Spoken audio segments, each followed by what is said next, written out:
ओंकारो यस्य मूलं क्रमपदजटिलं यस्य छन्दांसि शाखा ऋक्पत्रं सामपुष्पं यजुरचितफलं स्यादथर्वाः प्रतिष्ठा यज्ञच्छायाः सुसीता द्विजगणमधुपै गीयते यस्य नित्यं शक्तिः सन्ध्यात्रिकालं पठेत दुरितभयहरः पातु नो वेदवृक्षः। नमस्कार दोस्तों, मैं प्रकाश रंजन मिश्रा एक बार फिर से आप सभी का स्वागत करता हूं। दोस्तों, आज के इस भाग में हम अशोक के जो स्तंभ लेख हैं उसके विषय में पढ़ेंगे। पिछले भाग में हमने अशोक के शिलालेखों के विषय में पढ़ा था और उसमें अशोक के 14 शिलालेखों के बारे में बताया गया था और उसी भाग में हमने ये भी बताया था कि अशोक के स्तंभ लेख भी हैं जिसकी संख्या 7 है। तो वो 7 स्तंभ लेख कहाँ कहाँ हैं, कौन कौन से हैं, इस विषय को हम इस भाग में देखेंगे। अब आप यहाँ इस डायग्राम में देख सकते हैं कि अशोक के प्रमुख 7 स्तंभ लेख हैं। अशोक के कितने स्तंभ लेख हैं? 7 स्तंभ लेख हैं। अगर प्रश्न पूछता है कि सम्राट अशोक के प्रमुख कितने स्तंभ लेख हैं, तो आप लिख सकते हैं 7 स्तंभ लेख हैं। और विशेष बात यह है कि ये जितने भी स्तंभ लेख हैं ये सभी कहाँ हैं? दिल्ली में। दिल्ली में एक तोपरा स्थान है, वहाँ पे ये सारे स्तंभ लेख पाए जाते हैं। और इन सभी स्तंभ लेखों की जो भाषा है वो प्राकृत भाषा है और लिपि ब्राह्मी लिपि है। आप यहाँ 1 से 7 तक देखिए, इसमें सभी के सभी स्तंभ लेख जो हैं वो प्राकृत भाषा, ब्राह्मी लिपि और उसका जो स्थान है वो तोपरा दिल्ली में बताया गया है।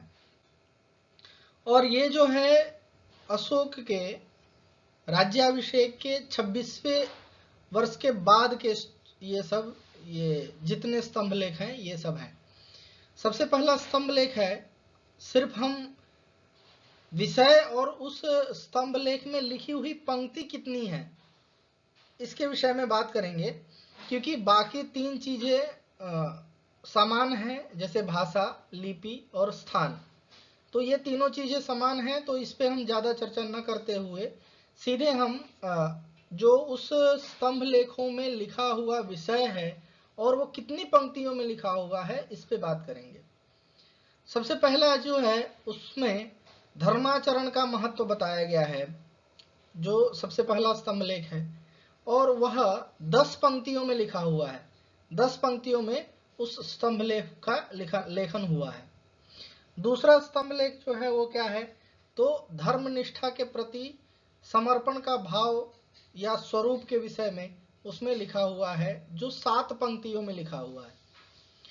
तीसरे स्तंभ लेख में पाप के विरुद्ध सतर्कता और आत्मनिरीक्षण के विचार के विषय में कहा गया है इसमें, इस स्तंभ लेख में, और यह 6 पंक्तियों में लिखा हुआ है। चौथा स्तंभ लेख जो है इसमें अधिकारियों के अधिकार तथा कर्तव्यों के विषय में बताया गया है और यह 20 पंक्ति में लिखा गया स्तंभ लेख है। 5वां नंबर स्तंभ लेख जो है उसमें अहिंसा का उपदेश दिया गया है और वह भी 20 पंक्तियों में लिखा गया है।